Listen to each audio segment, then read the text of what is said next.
تمہیں ایک آیت آ جائے, سمجھ آ جائے, پہنچا دو آگے. سیدنا عثمان کے بارے میں آتا ہے 12.5 سال لگے ان کو سورہ بقرہ ختم کرنے میں. پہلی دفعہ جب میں نے یہ پڑھا میں نے کہا 12.5 سال, 12.5 سال. کسی بھی عام آدمی کو بتائیں تو دن میں 2 دفعہ پڑھ لے گا, وہ 1 دفعہ تو آرام سے پڑھ لے گا, وہ مسئلہ ہی نہیں ہے. 2 گھنٹے میں, 2.5 گھنٹے میں, 3 گھنٹے میں. جو بہت اچھی ترتیل سے پڑھے گا, تلاوت سے پڑھے گا, تھوڑا سمجھ کے پڑھنے کی کوشش کرے گا, وہ 3 گھنٹے میں ختم کر لے گا, 4 گھنٹے میں ختم کر لے گا. 12.5 سال. پتا چلا ایک ایک آیت کو اپنی زندگی پہ اپلائی کرتے تھے اور آگے بڑھتے تھے. سبحان اللہ, سبحان اللہ.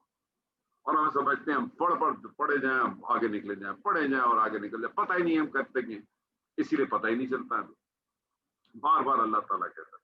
تو یہاں بھی اللہ تعالیٰ کہتا ہے کہ کس طرح سے کمزور بدن ہوتا ہے. سماعت, بصارت سب آتی ہے, حواس و عقل بھی, ہر چیز کو وہ کرتا ہے. اور پھر یہاں تک کہ وہ ایک پوری قوت تک پہنچ جاتا ہے, ثم تبلغوا اشدکم, یعنی وہ ایسی اس میں اپنی پوری جوانی تک ایک پہنچ جاتا ہے. پھر اللہ تعالیٰ کہتا ہے ارسل العمر, یعنی وہ عمر جس میں انسان کی عقل و شعور جو ہے نا وہ آپ سمجھیں کہ ختم ہو جاتے ہیں. یہ عقل و شعور آپ کو معلوم ہے کہ یہ ارذل عمر بڑھاپے میں بعض اوقات ایسا مرحلہ بھی آتا ہے کہ انسان کو کیا کہتے ہیں بیماری کو, ڈیمنشیا کہتے ہیں شاید, کہ جس کے اندر جو ہے نا آدمی کی جو ہے نا ذہنی صلاحیتیں جو ہے نا وہ جواب دے جاتی ہیں, یا یادداشت بھی زائل ہو جاتی ہے. اور وہی جو انسان جو اپنے آپ کو کبھی سکرات اور بکرات سمجھتا ہے نا, وہ بچوں سی باتیں کرنے لگتا ہے. اور بعض دفعہ تو ایسی حالات بھی ہوتے ہیں کہ وہ ماں باپ جو ہوتے ہیں, جو بزرگ ہو جاتے ہیں, جو بڑے ہو جاتے ہیں, ان کو شاید اپنی حاجت کا بھی نہیں پتہ چلتا. جس طرح سے چھوٹے بچے کو پتہ چلتا ہے, جو 100 سال 2 سال 3 سال کا بچہ ہو, اس کی پوٹی پیشاب اگر نکل جاتی ہے اس کو پتہ بھی نہیں چلتا. پتہ چلتا ہے بعض ماں غصے میں اس کو 2 تھپڑ بھی مارتی, کتنا بڑا ہو گیا, بتاتا نہیں ہے تو نے تو یہ کیا کیا. ایسی حالت سوچیں, کیسی عمر ہے وہ, ایسی عمر ہے وہ.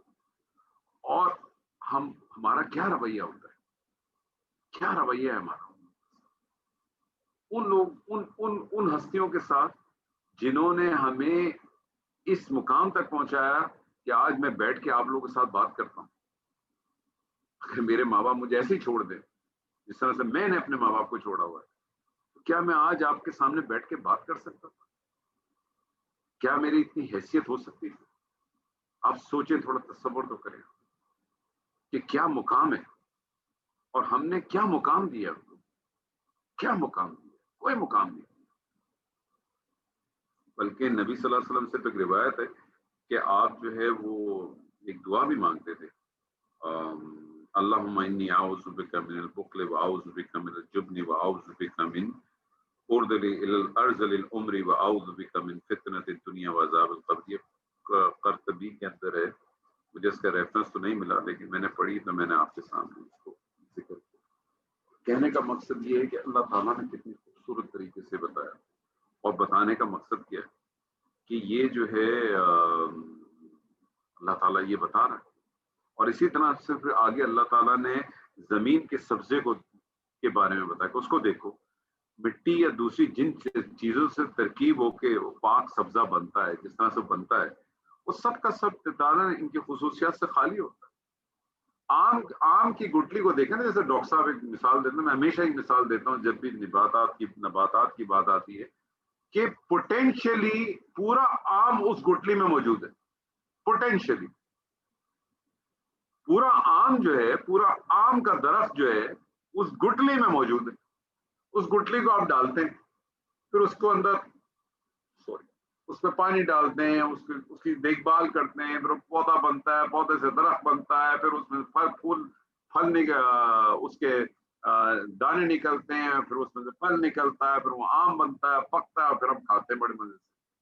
پوٹینشلی تو کیا تھا, ڈیڈ تھی نا وہ چیزیں, کیسا اللہ نے اس کو سرسبز ہوگا.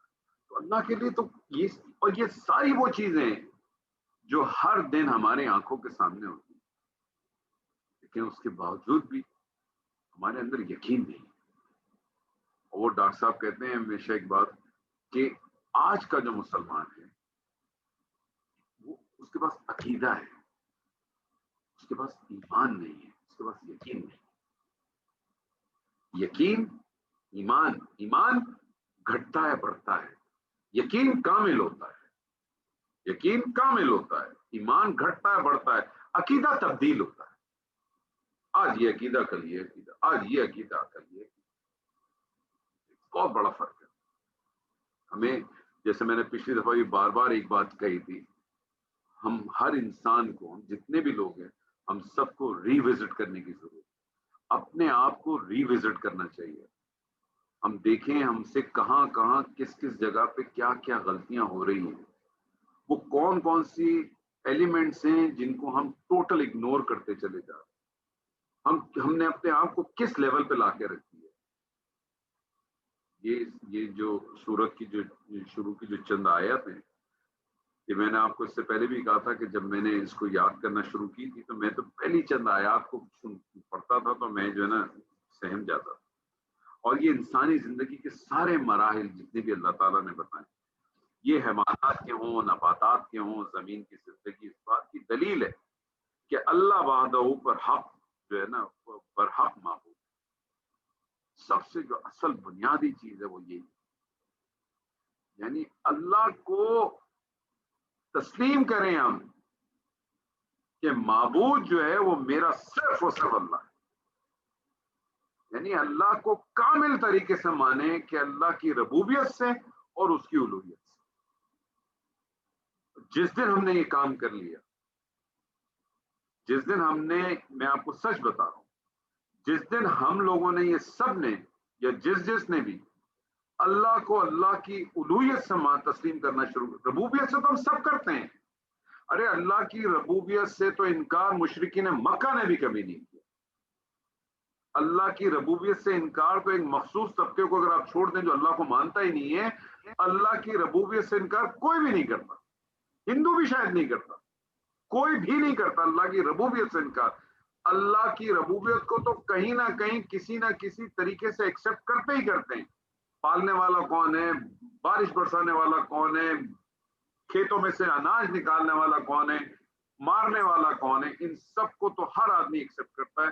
پرابلم صرف اور صرف ایک ہے، اللہ کی الوہیت. اس کو اس کی الوہیت سے ماننا. ہم نے جس دن اللہ کو اللہ کی الوہیت سے تسلیم کر لیا نا، آپ یقین مانیں، میں آپ سے سچ کہہ رہا ہوں، ہم شاید ایک الگ لوگ بن جائیں گے. ہم شاید واقعی ہمارے اندر خوف بھی آ جائے گا، ہمارے اندر جو ہے نا ڈر بھی آ جائے گا. اللہ تعالیٰ فرماتا نا سورہ زمر میں کہ جن کے اوپر اللہ کی آیات پڑھی جاتی ہیں ان کی جلدیں نرم ہو جاتی ہیں. میں نے شاید اس سے پہلے بھی آپ کو بتایا تھا ایک دفعہ کہ میں نے زندگی میں 2 ایسے شخص ہیں جن کو واقعی جب میں نے ان سے ہاتھ ملایا تھا تو مجھے ایسا لگ رہا تھا کہ میں کسی مکھن سے ہاتھ ملا. ایک حرم کے امام شیخ سعود شریف صاحب، اور دوسرے ہمارے یہاں جدہ میں دہلیہ کی مسجد میں ہوتے تھے شیخ توفیق. آپ یقین مانیں ایسا لگتا تھا کہ میں نے کسی جو ہے نا جو نیو بورن بیبی ہوتی ہے نا، میں آپ سے جھوٹ نہیں کہہ رہا، میں آج بھی اس کیفیت کو، اس لمس کو بھول نہیں سکتا. سعود شریف صاحب سے تو شیخ سعود شریف صاحب سے زندگی میں ایک ہی موقع ملا، پتہ نہیں کیسے مل گیا، بس اللہ نے شاید کرانا تھا یا بتانا تھا کہ آیتیں ہوتی ہیں. اور انہیں دنوں میں نے نئی وہ آیت پڑھی.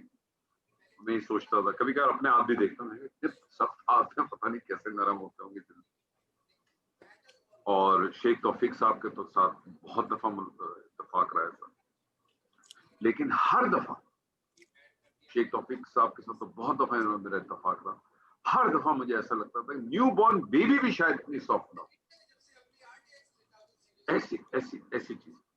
تو یہ ایک دفعہ ہم کر تو لیں، ایک دفعہ اللہ کے ساتھ اپنا تعلق تو جوڑ لیں، اللہ کو اپنی پرائرٹی تو بنا لیں، یہ ساری باتیں ختم ہو جائیں.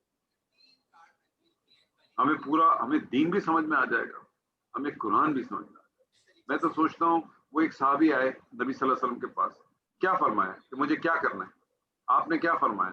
کلمہ پڑھ اور اس پہ قائم رہ جاؤ. اور بقول ڈاکٹر صاحب میں پھر ڈاکٹر صاحب ہمارے لیے تو دو موجودہ دور کے اندر میں اگر کہوں بہت ہی آنیسٹلی، ایک ڈاکٹر اسرار احمد صاحب اور دوسری ڈاکٹر فرحت ہاشمی صاحب.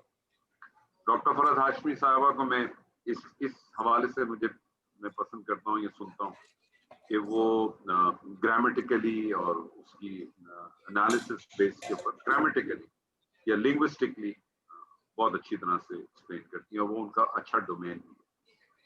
لیکن انقلابی طور پہ بات کریں تو پھر ڈاکٹر صاحب قرآن کو اگر آپ نے اس طرح سے بات کرنی تو ڈاکٹر صاحب کی بات، وہ یا تو ڈاکٹر صاحب کو ہم نے دیکھا یا سنا، یا پھر بہت سارا حصہ مجھے پھر کتب شہید کے اندر نظر آتا. تو وہ صحیح معنوں میں جو قرآن کی جو اصل دعوت والی بات، تو وہ پھر آپ دیکھیں، آپ کو پھر آپ کی زندگی کے اندر آئے. اور واقعی آپ جب ڈاکٹر صاحب کے آپ بیان سنتے ہیں، اور چاہے آپ شارٹ کلپ سن لیں یا پورے بیان سن لیں، ایون اب تو جو ان کا جو بیان القرآن جو سی ڈی ہوتی ہے اس کو کتاب کی شکل میں بھی ماشاء اللہ ہے کافی عرصے سے، آپ اس کو پڑھ لیں یا ان کے بیان آپ پڑھ لیں، تو وہ آپ کو واقعی آپ کو لگتا ہے کہ آپ کے ساتھ کوئی بات ہو رہی ہے.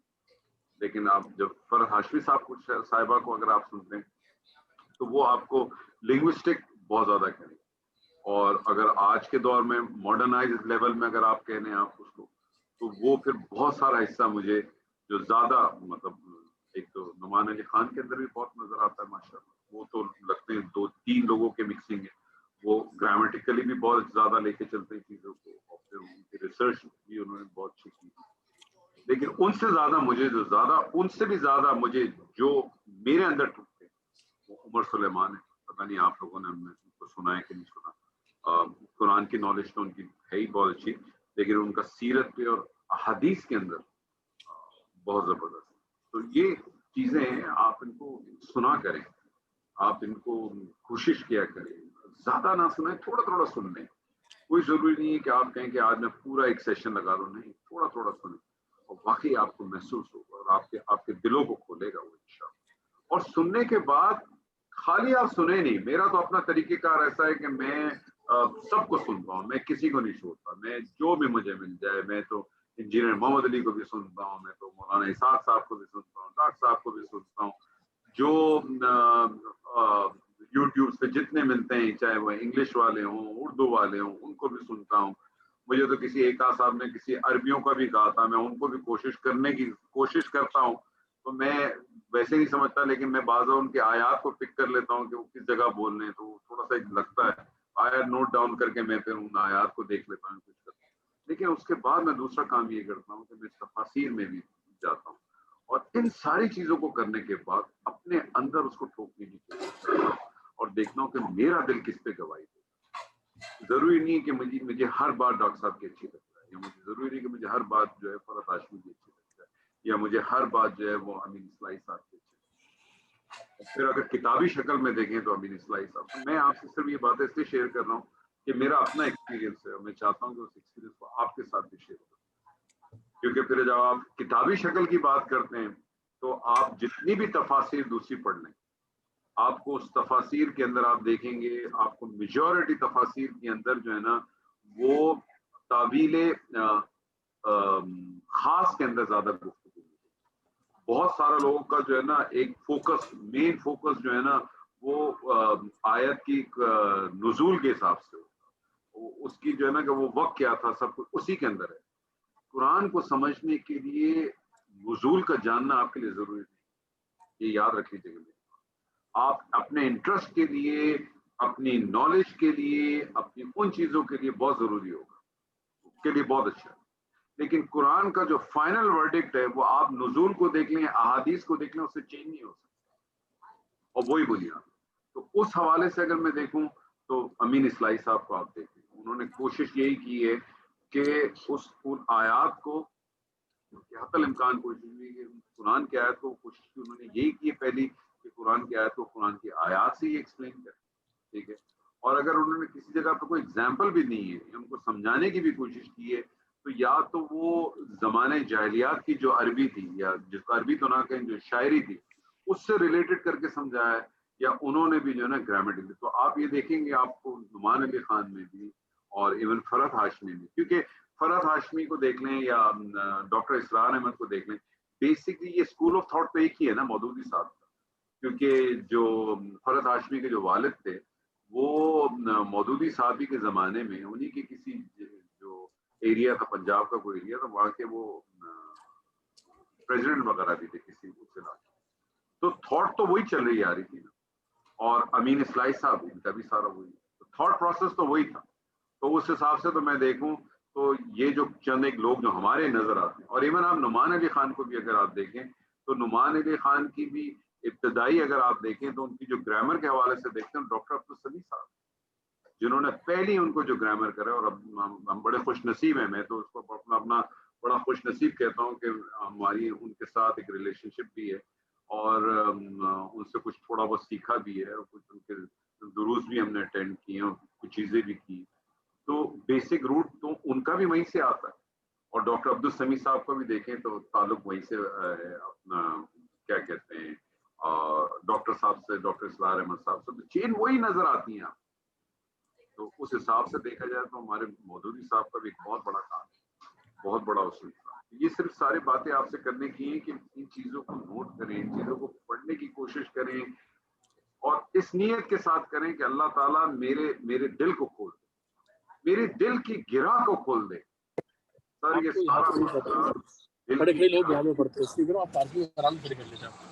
یہ دل کی گرہ کھل گئی انشاءاللہ تعالیٰ دیکھیں آپ کے لیے ساری چیزیں بہت آسان ہیں. اللہ تعالیٰ خود آپ ہمارے لیے اور آپ کے لیے آسان ہے. وَمِنَ النَّاسِ مَن يُجَادِلُ فِي اللَّهِ بِغَيْرِ عِلْمٍ وَلَا هُدًى وَلَا كِتَابٍ مُنِيرٍ ثَانِيَ عِطْفِهِ لِيُضِلَّ عَن سَبِيلِ اللَّهِ لَهُ فِي الدُّنْيَا خِزْيٌ وَنُذِيقُهُ يَوْمَ الْقِيَامَةِ عَذَابَ الْحَرِيقِ ذَلِكَ بِمَا قَدَّمَتْ يَدَاكَ وَأَنَّ اللَّهَ لَيْسَ بِظَلَّامٍ لِّلْعَبِيدِ. اور لوگوں میں کوئی شخص ہے جو اللہ کی بات میں جھگڑتا ہے علم و ہدایت اور روشن کتاب کے بغیر تکبر کرتے ہوئے تاکہ وہ اللہ کی راہ سے بے راہ کرتے. اس کے لیے دنیا میں رسوائی اور قیامت کے دن ہم اس کو جلتی آگ کا عذاب چکھائیں گے. یہ تمہارے ہاتھ کے کیے ہوئے کاموں کا بدلہ ہے اور اللہ اپنے بندوں کو بے پر ظلم کرنے والا ہے. ایک بڑی عجیب سی بات ہے اور یقیناً آپ سب لوگوں نے بھی نوٹ کی ہوگی. دو موضوع ایسے ہیں خاص طور پر بر صغیر کے مسلمانوں اور بر صغیر کے مسلمانوں میں بھی خاص طور پہ پاکستان کے مسلمانوں.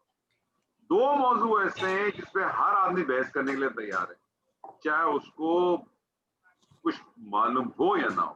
وہ دو موضوع کون سے ہیں؟ ایک سیاست، دوسرا دین. ہر آدمی اپنی کیپیسٹی کے اندر ایک بنا ہوا ہے. تو ہوتا کیا ہے، یہی بات یہاں بھی ہے.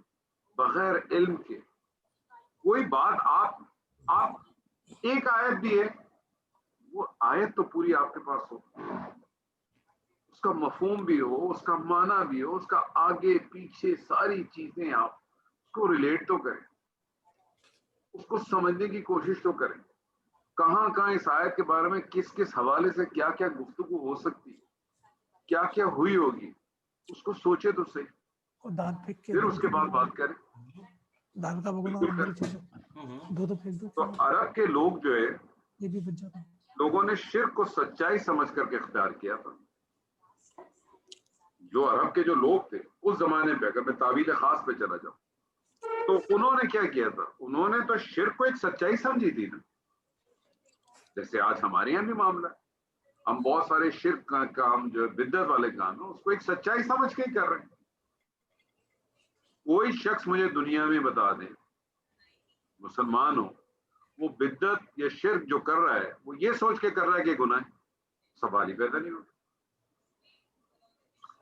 اور پیغمبر کی جو دعوت ہوتی تھی وہ توحید سے شرک کو ماننے والے کی عقائد کو ٹکرا جاتی.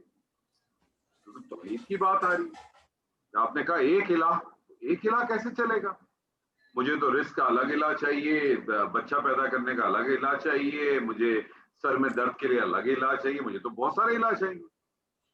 نبی صلی اللہ علیہ وسلم کو جب نبوت سے پہلے ہم نے یہی پڑھا ہے نا، یہی سنا بھی اور پڑھا بھی ہے کہ خانہ کعبہ میں یعنی اس میں اس اطراف میں یا خانہ کعبہ میں ایک الگ بحث کہ 360 بت یا اس کے قریب قریب کچھ بت تھے، تو ایک بت اور بھی لگا دیتا الہ کے نام سے، کوئی مسئلہ تھا؟ لیکن آپ یہ دیکھیں لا الہ الا، ٹیبل صاف. یعنی اس سے آپ کو اس کلمے سے بھی ایک میسج آپ کو یہ ملتا ہے کہ اپنی زندگی میں اگر آپ کچھ کرنا چاہتے ہیں تو سب سے پہلے تو ٹیبل صاف کر دیں. تو نے یہ کیا، تو نے ایسا کیا، تو ایسا تھا، تو ایسا، چھوڑ دیں، باہر نکل آئیں. آج ہمارے یہاں یہ عالم ہو گیا ہے کہ کوئی آدمی کسی جگہ پہ کسی سے اچھی بات کر لے، کوئی تو بات کر لے، کوئی دین کی بات کر لے، کسی اور چیز پہ بات کر دے، تو آدمی آگے سامنے والا یہی کہہ رہا ہے، آگے سامنے والا آدمی آ کے پھر اس طرح سے بیان فرما دیتا ہے کہ یار ہمیں معلوم ہے یہ کتنا بڑا، ہم نے اس کا زمانہ دیکھا ہے، یہ کتنا بڑا وہ تھا. کتنی بری بات. کیا ضرورت ہے آپ کو کیا ضرورت ہے؟ میں نے پچھلی دفعہ بھی کہا تھا نا، اللہ تعالیٰ کہتا نا وَلَا تَلْمِزُوا أَنفُسَكُمْ، اللہ تعالیٰ کہتا ہے تم اپنے عیب مت نکالو. آپ اپنے عیب کیسے نکال سکتے ہیں؟ کیسے نکالیں گے آپ اپنے عیب؟ ہر انسان، کوئی انسان دنیا کا ایسا نہیں جس میں عیب نہ ہو. اللہ کہہ رہا ہے اپنے عیب نہ نکالو. اس کا معنی ہے کہ تم دوسروں کے عیب نکالو گے تو لازماً تمہارے لوگ عیب نکالو. اور پھر کتنی خوبصورت حدیث نبی صلی اللہ علیہ وسلم کی کہ آپ نے فرمایا کہ جس نے کسی کے عیب کو دنیا میں چھپایا، اللہ تعالیٰ اس کے عیب دنیا اور آخرت دونوں میں چھپائے گا. سبحان اللہ. لیکن کتنا بدقسمت ہے وہ شخص جس نے رات میں کوئی گناہ کیا، کوئی نہیں جانتا اس کے بارے میں، کوئی نہیں جانتا، کسی کو نہیں پتا. صبح اٹھ کے بدبخت اپنے دوستوں میں خود بیٹھ کے کہتا ہے کہ رات اس نے کیا گناہ کیا. کتنا بڑا بدبخت، فخر سمجھتا ہے. کتنا بدبخت ہے وہ شخص، فخر کرتا ہے صبح اٹھ کے. اور ایسے بھی بدبخت ہوتے ہیں، ہم بھی شاید ان میں سے ہوں، اپنے ماضی کے گناہوں کو فخریہ بتاتا کہ ہم ایسے کام کرتے ہیں. اللہ نے پردہ رکھا، نہیں پتا تھا کسی کو، پتا چلا. کیوں؟ اپنے ہاتھ سے کرتا ہے انسان، کیونکہ تم دوسروں کے عیبوں کے ساتھ کر رہے ہو. آج اپنے عیب خود اٹھا رہے ہو، تم کسی کو ضرورت نہیں، کوئی اٹھاتا ہی نہیں ہے تمہارے، تم خود اپنے منہ سے کرتے.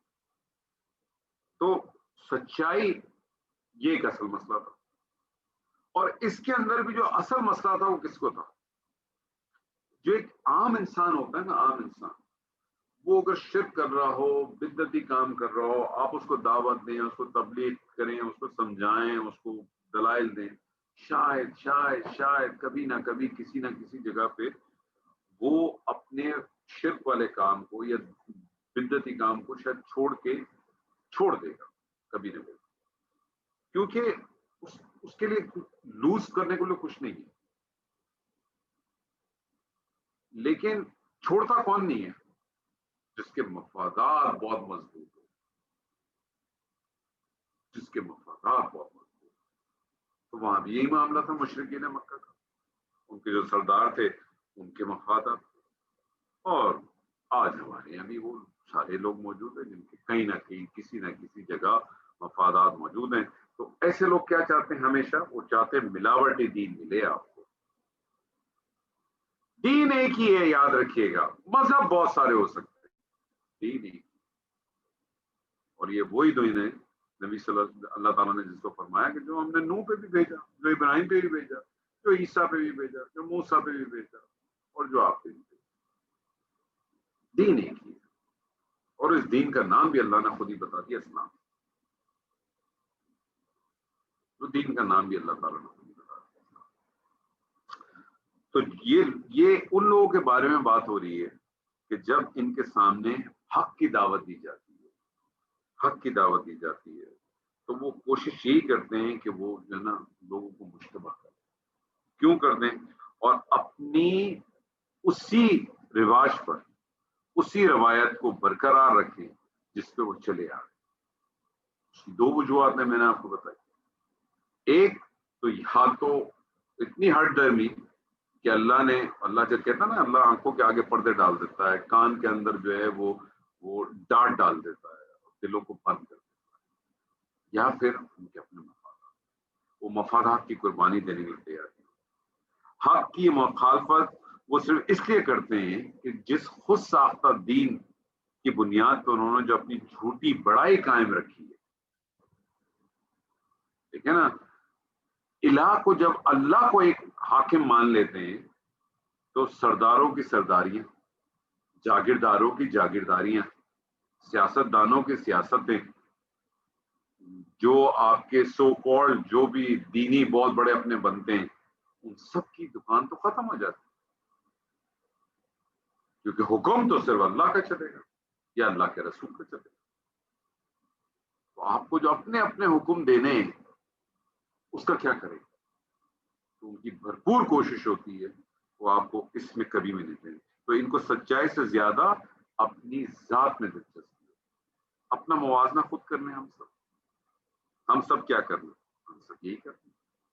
ہم نے بھی دین کو اتنا ہی اپنے تک رکھا ہے، فتؤمنون ببعض الکتاب وتکفرون ببعض، کتاب کے کچھ حصے کو جس میں ہمیں اپنا فائدہ نظر آ جائے، جس میں ہمیں ہمارے مفادات نہ ٹکراتے ہوں، فائدہ تو چھوڑ دیں، فائدہ بھی نہ ہو، جس میں ہمارے مفادات نہ ٹکراتے ہیں، یا ایسی چیز ہو جس میں ہمیں کرنے کا کوئی فائدہ نہیں ہے اور نہ کرنے سے کوئی نقصان بھی نہیں ہے، ہم اس میں تو بڑھ چڑھ کے ہی بات کر لیں۔ لیکن جہاں ہمارے پاس آ جائیں تو وہ ہمارے پاس ایک پانچواں کبوتر ہوتا ہے، ہمیشہ یاد رکھیں، ایک پانچواں کبوتر ہم نے ہمیشہ اپنی جیب میں رکھا ہوا ہے، وہ پانچواں کبوتر ہم سامنے، وہ جب تک ہم اس پانچویں کبوتر کو ذبح کر کے پھینک نہیں دیں گے نا، کچھ نہیں ہو سکے۔ وہ پانچواں کبوتر بڑا خطرناک ہے۔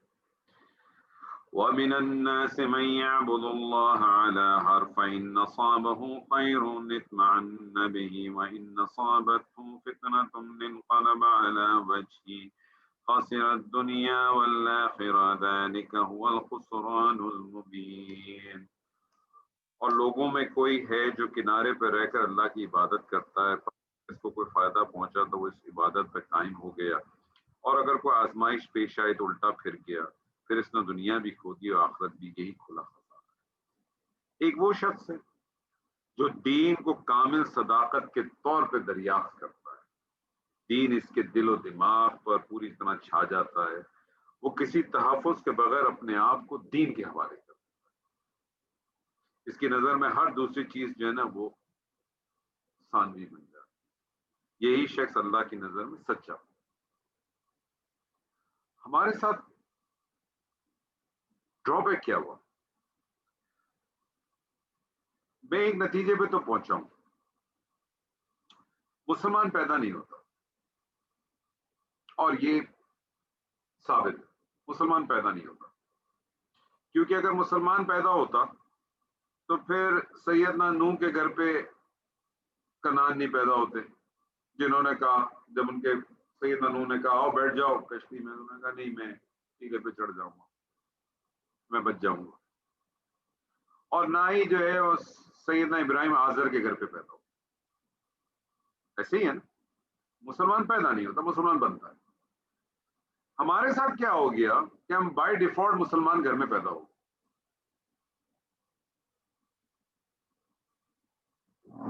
کہ اللہ کا بہت بڑا احسان ہم پر، لیکن ہم نے اس کے احسان کی قدر ہی نہیں، ہم نے اس کے احسان کی قدر نہیں، اس لیے ہمیں احساس ہی نہیں ہے کہ ہم کرتے کیا۔ اور اس کے بعد جو ہمارے ساتھ جو دوسرا ڈرا بیک ہوا، ہمیں پہلے دن سے یہ بتا دیا گیا کہ مسلمان جو ہے نا وہ جنت میں جائے گا۔ کہاں لکھا ہے؟ کہاں لکھا ہے؟ مجھے کوئی بتا دو کہ مسلمان جنت میں جائے گا۔ پورے قرآن میں اگر کہیں لکھا ہے کہ مسلمان جنت میں جائے گا، مجھے بتا دو۔ مومن جائے گا جنت۔ مومن کون ہے؟ پڑھ لیں آپ سورہ مومنون میں پڑھ لیں، قد افلح المومنون، کون ہے مومن بتا دے گا اللہ۔ کون جائے گا جنت؟ متقین جائے گا۔ کون ہے متقین؟ سورہ بقرہ کی پہلا رکوع پڑھ لیں، بتا دے گا اللہ کون جائے گا، وہ بتا دیے گا۔ ہمارا تصور ہی ہے، اس پہ پھر ہمارا ایک اور تصور اس سے بھی زیادہ خوبصورت ہے ہمارے پاس، کیونکہ ہم نے اپنی مرضی کی تعویلات کی ہیں نا. نبی صلی اللہ علیہ وسلم کی ایک حدیث ہے جس کا مفہوم ہے کہ جس نے اخلاص سے کلمہ پڑھ لیا وہ جنت میں جائے گا. اخلاص کو تو سمجھ لیں پہلے. اخلاص کو ہم سمجھ نہیں رہے، کلمہ پڑھ لیا چلے جائیں گے. کیسے چلے جائیں گے؟ ایک شخص کے پاس ایک طوطا تھا، ایک شخص کے پاس ایک طوطا تھا. اس طوطے کو بلی اٹھا کے لے گئی. وہ شخص رونے لگ گیا. لوگوں نے پوچھا حضرت کیوں رو رہے ہیں آپ؟ ایک طوطا ہی تو تھا، دوسرا آ جائے گا. اس نے کہا اس پہ نہیں رو رہا، میں نے بڑی محنت کر کے اس کو سکھایا تھا کہ جب خطرے میں آ جاؤ تو ten ten ten ten ten کرنا، تو میں آ کے بچا لوں گا.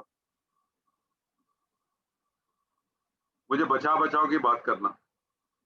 لیکن جیسے ہی بلی آئی تو اس نے ٹین ٹین کرنا شروع کر دی. بچاؤ بچاؤ کی آوازیں لگانا بھول گیا. پتہ نہیں بچاؤ کا یا کوئی کلمہ بتایا تھا کوئی بھی، تو وہ سب بھول کے اور ٹین ٹین کرنے لگا. وہ شخص کہنے لگا کہ اگر میرے کو جب ملک الموت لینے آئے گا تو کیا میں اس وقت اس لائق ہوں گا کہ کلمہ پڑھ سکوں، کہ میں ٹین ٹین ٹین ٹین کرتا ہی رہ جاؤں گا؟ یا پتہ چلا کہ جو آدمی کاروبار کر رہا تھا وہ یہی کرتا چلا جائے گا، کلو شیخ ہمسا ریال، کلو شیخ ہمسا ریال، کلو شیخ ہمسا ریال. یا ہم جیسے لوگ ہوں گے تو جس طرح سے ہم پورا دن صبح سے شام تک پتہ نہیں کس کس کے ساتھ کیا غلط بیانیاں کرتے ہیں، وہی کرتے رہیں گے ہم سے. تو جنت کا وعدہ ایسی وعدہ نہیں ہے ہم حسبتم ان تدخلوا الجنہ، تم نے ایسے ہی گمان کر لیا تم جنت میں چلے جاؤ گے. یہی کلیم تو ان کا بھی تھا. وقالوا لن يدخلوا الجنہ الا من كان هودا او نصارى. یہی کلیم آج ہمارا ہے. آج ہمارا بھی یہی کلیم ہے، کوئی نہیں داخل ہوگا، مسلمان جائیں گے صرف. پھر مسلمان میں بھی ایک بہت بڑا چیلنج چلتا ہے. بریلوی کہتے ہیں ہم جائیں گے، اہل سنت کہتے ہیں ہم جائیں گے، اہل حدیث کہتے ہیں ہم جائیں گے، دیوبندی کہتے ہیں ہم جائیں گے. میں کہتا ہوں سب جائیں گے. ہر وہ شخص جائے گا جس نے اللہ اور اس کے رسول کی اطاعت کی، جس نے کلمے کا پاس رکھا. قرآن کا ہر لفظ حق ہے. جس نے متقین کی صفات پہ پورا اترے گا وہ جنت میں داخل ہوگا. اولئک هم المفلحون، اللہ نے کہا نا وہی لوگ ہیں جو فلاح پا گئے. اثر کا بھی مفہوم دے دیا اللہ نے، اولئک هم المفلحون. اور سورہ مومنون میں تو کہا قد افلح المؤمنون. ماضی کا صیغہ پا گئے اور قد بھی لگا دیا. ماضی پہ ہے، مطلق نہیں ہے. ماضی قریب کا معنی دیتا ہے قد جب آتا ہے، تاکید بھی لگاتا ہے. پا گئے، جب آپ مسجد میں نماز کے لیے کھڑے ہوتے ہیں تو کیا کہتے ہیں؟ قد قامت الصلاۃ، تو نماز کھڑی ہو چکی ہے. قد افلح المؤمنون، مومن فلاح پا چکے ہیں، ڈیسائیڈڈ ہے. بتا دیا کون ہے مومن. ان صفات ہی کو دیکھیں. آگے صفات پہ چلے جائیں، سورہ فرقان میں چلے جائیں آخری رکوع میں عباد الرحمان کی صفات اللہ نے بتا دی. وہی ساری صفات آپ کو ملیں گی. بتا دیا اللہ نے کس کے لیے. اپنے آپ کو ٹٹولے، کیا ہم اس میں کسی جگہ پر ہیں؟ تو وہ لوگ جو بس اوپری جذبے سے دین کو مانے، نماز پڑھ لی، زکوٰۃ دے دی، حج پیسے آگے حج کر لیا، حج پہ چلے گئے، حاجی بھی ہو گئے، وہ الحاج بھی اپنے ساتھ لکھوا لیا نام میں، یا پہلا حج کیا تو حاجی لکھوا لیا نام سے. کسی کا قرضہ کھا گئے، کسی کے پیسے کھا گئے، بہنوں کا ورثہ کھا گئے، کسی کی جائیداد میں سے ڈنڈی مار دی، فلانے کام کر دیے. وہ سب اپنی جگہ پہ قائم کھڑے اور آ گئے جناب میں تو بالکل دودھ کا دھلا پاک ہو گیا. اب ماشاءاللہ آپ نے داڑھی بھی چھوڑ دی، پاجامہ بھی آپ نے جو ہے ٹخنوں سے اوپر کر لیا، سر پہ ٹوپی بھی لگا لی، ہاتھ میں تسبیح بھی پکڑ لی، 5 وقت کی نماز بھی پڑھ رہے، تہجد بھی پڑھ رہے. ارے جن کے جو حق مارے تھے وہ لوٹائے کہ نہیں لوٹائے؟ کیسے کلیم کرتے ہو کہ تم جنت میں چلے جاؤ گے؟ کیسے؟ مجھے بتائیے. ہمارا تو یہ معاملہ ہے کہ کسی سڑک کے کنارے کھڑے ہو جائیں اور کوئی مانگنے والا آ جائے ہمارے پاس، تو جیب میں ہاتھ ڈالتے ہیں ہم اور دیکھتے ہیں کہ